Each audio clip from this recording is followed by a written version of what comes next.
Hi అండి. Time చూసారా 1 అవుతుంది. వాళ్ళు స్కూల్‌కి వెళ్ళిన తర్వాత నేను కూడా టిఫిన్ చేసి తర్వాత డైలీ వర్క్స్ ఉంటాయి కదా! బట్టలు, అంట్లు, తర్వాత గ్యాస్ స్టవ్, కౌంటర్ టాప్ అన్నీ క్లీన్ చేసుకున్న తర్వాత నెక్స్ట్ డే ప్రిపరేషన్స్ అనమాట. అంటే ఫ్రూట్స్ మనం యాపిల్ ఇవన్నీ ఈజీగా కట్ చేసి పెట్టొచ్చు, కానీ ఈ పోమోగ్రనేట్ అనేది ఒలవడం చాలా టైం టేకింగ్ కదండీ!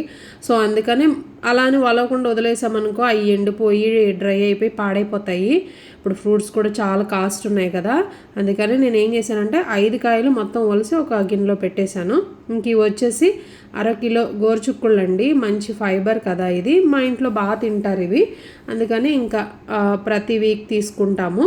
ఇంక ఇదొచ్చి చిలక తోటకూర లేక మొక్క తోటకూర అంటారు కదా! అది. కొయ్య తోటకూర ఏవేవో అంటారు. సో, అది ఏదైతే అది కూడా కట్ చేసి పెట్టుకున్నాను. అదైతే ఇప్పుడు చేసేస్తాను ఈవినింగ్‌కి. ఇంకా పోమోగ్రనేటు ఈ చిక్కుడుగాయలు అయితే నెక్స్ట్ డేకి అనమాట. ఇవి కూడా నేను చాలామంది ఉడకబెట్టి తీస్తారు. ఉడకబెట్టిన తర్వాత తీస్తే మెత్తగా చిదురైపోతాయి.